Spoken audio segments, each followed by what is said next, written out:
Assalamualaikum warahmatullahi wabarakatuh. Halo guys, apa kabar? Welcome back to my channel Ahmad Husain Wizazuli. Dalam kesempatan kali ini, saya akan menjelaskan tentang politik pemikiran Mu'tazilah. Tugas ini saya buat untuk memenuhi tugas mind mapping fikih syasah, yaitu tentang politik pemikiran Mu'tazilah. Apa sih yaitu politik Mu'tazilah itu?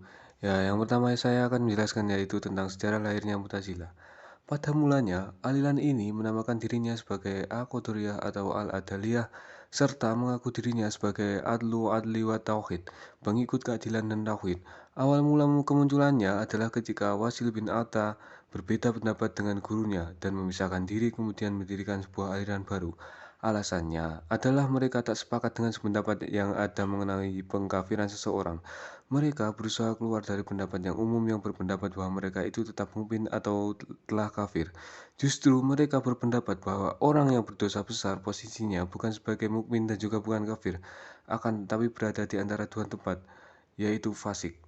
Prinsip Mu'tazilah adalah terang-terangan memerangi pemerintah yang zolim, amar ma'ruf nahi munkar, dan tidak ada kesempurnaan iman tanpa menerima keseluruhan dari akidah-akidah yang ada, seperti tauhid, keadilan, janji, ancaman manzilah baina manzilatin, dan amar ma'ruf nahi munkar.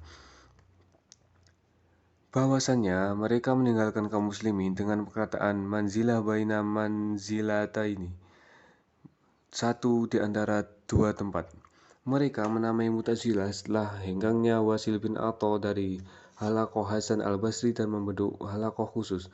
Tentang hal ini, Hasan al-Basri berkata, Wasil telah meninggalkan kita, bahwasannya mereka berkata wajib meninggalkan pelaku dosa besar dan membaikotnya.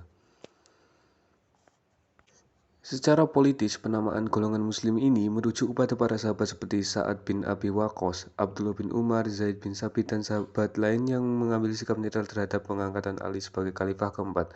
Mereka tidak memberi dukungan pada Ali. Mereka juga memisahkan diri dari permusuhan kubu antara Muawiyah dan Ali.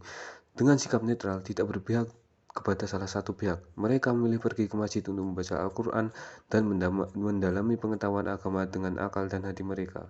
Yang kedua yaitu prinsip teologi Mu'tazilah.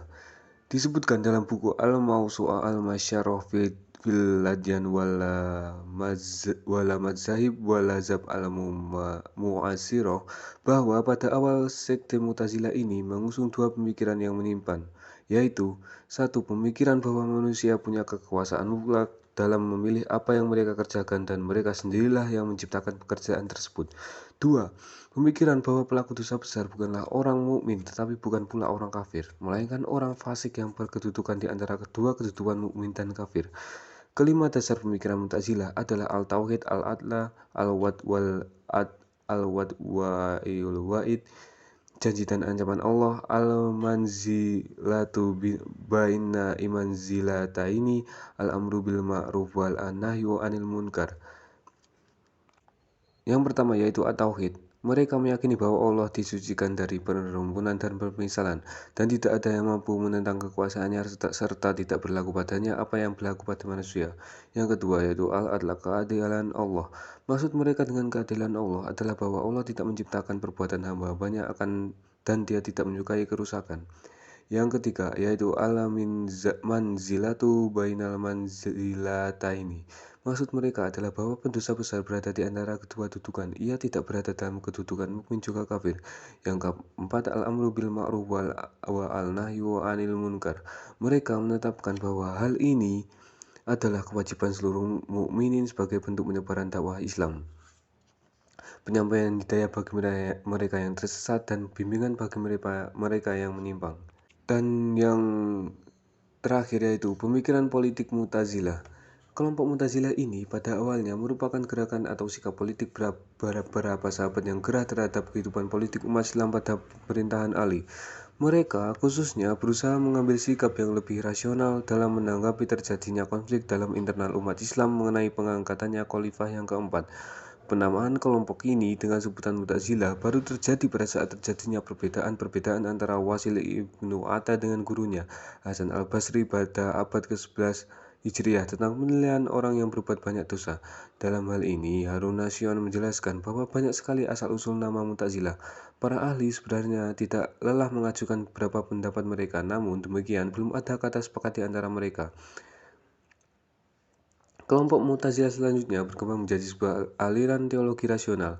Akan tetapi sesuai dengan situasi dan perkembangan saat itu, pemikiran-pemikiran Mu'tazilah merambah ke lapangan syasah. Hal ini dapat dilihat dari tokoh-tokoh mereka Al-Jabar yang berbicara tentang khalifah.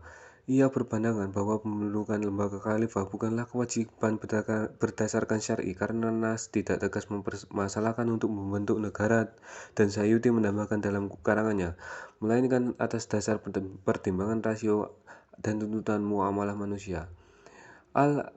Abdu Al-Jabar menempatkan kepala negara pada posisi yang sama dengan umat Islam lainnya. Menurutnya, kepala negara bukan sosok yang luar biasa sebagaimana pandangan Syiah dan pendapat Sunni yang lebih mengutamakan suku Quraisy untuk menduduki kepala negara.